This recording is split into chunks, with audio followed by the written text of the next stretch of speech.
once we saw that particles could be viewed as waves, and this is mathematically predicting their probable locations, then these mathematical equations could be used to predict where an electron is likely to be. And so this is where we got rid of the idea that we have a ring and the electron is on it, or even a set distance from the nucleus, and we got more of a electron cloud type thing where this is distance from the nucleus in picometers. And we can see that for this electron, it's most likely to be 50 picometers from the nucleus, but you can see it could be at any point in time a lot further out or closer. So from that, these equations, we found that there are what we call orbitals, where that are regions in space where the electron has a high probability of being. There are different types of orbitals, and we use these letters to represent the different types. So the types are different shapes.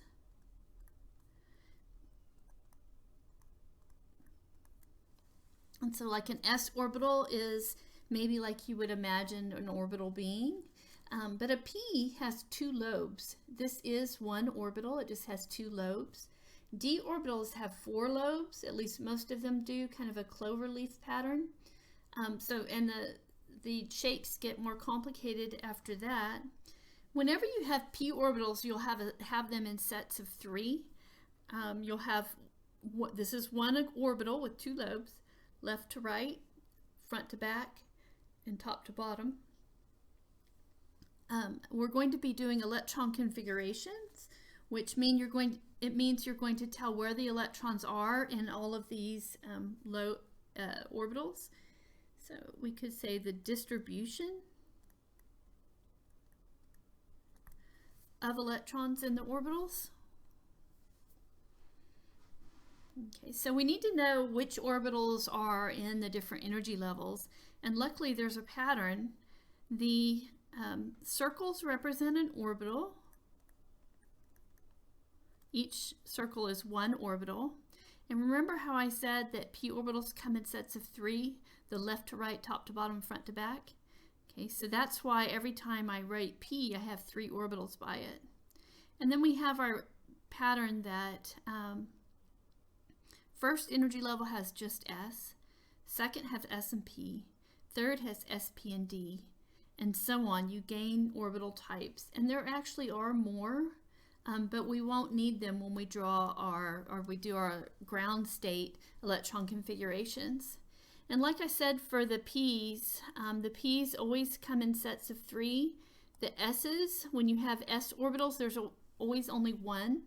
Whenever you have d orbitals, they come in sets of five, and so on, 7 for the F's, and those are all that you will need, but there's that consistent pattern. Okay, we need to make sure we understand the language, what we're talking about when we say the sublevel name. For example, if I want to refer to those orbitals, I would call them the 2p orbitals,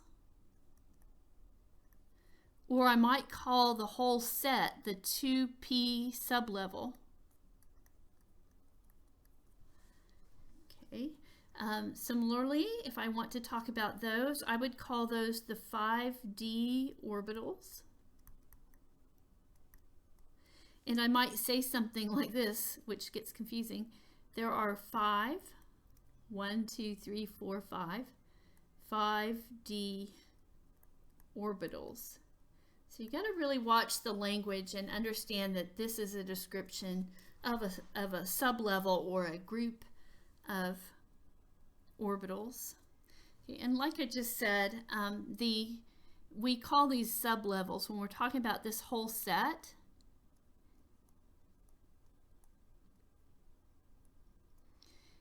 That's they come in sets of three. P's come in sets of three.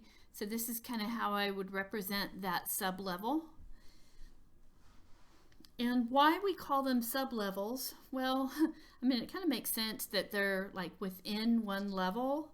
When we talk about a level, we're talking about N, the principal energy level, and these are sublevels within that. So for example, the fifth energy level, here are 4 sublevels. These are all N equals 5, all part of the fifth energy level, and each one is a sublevel. And notice they have slightly different energies within that. So it's just that the energy of a principal energy level they're not all the same. There can be slight differences depending on what orbital they're in, which type of orbital that they're in. Okay, so just as we start talking about where the electrons go, we need some rules about where we're going to place them in all of the orbitals. So the first rule is that only 2 electrons can fit in an orbital, and they have to have opposite spins. So I listed here the sublevels. How many electrons can be in the 1s sublevel? Well, when you have S, there's only 1 orbital. And so since there's 1 orbital, you can have 2 electrons because it's 2 electrons max. The 2p sublevel can hold 2p, has 3 orbitals because p's always come in sets of 3. So I can have 2, 4, 6 electrons. The 5d sublevel, d's always come in sets of 5. Each one can hold 2, so I could have 10. The 4p sublevel again has 3 orbitals, so I could have 6 again. Notice that it didn't matter which principal energy level I was in. The p's come in sets of 3, and so I'll have 6 electrons that can fit. The other part I talked about was electron spin. Electron spin literally is that the electrons are spinning on an axis, and anytime you have a charge that is moving, it sets up a magnetic field. And so if the electrons that are in 1 orbital, you can fit 2, if they have opposite spins, that means their magnetic fields will be opposite, which will allow them to be in there together. It's kind of like when you have 2 magnets, if you align them in the same directions, north to north and south to south, they will repel quite a bit. But if you arrange them in opposite directions, the magnetic fields will stick and be favorable, and that will allow 2 electrons to fit in 1 orbital. So the way we draw that is that the arrows represent electrons. The circles represent an orbital. The up and down represents the spin. And of course, we label the sublevel with the principal energy level and the orbital type.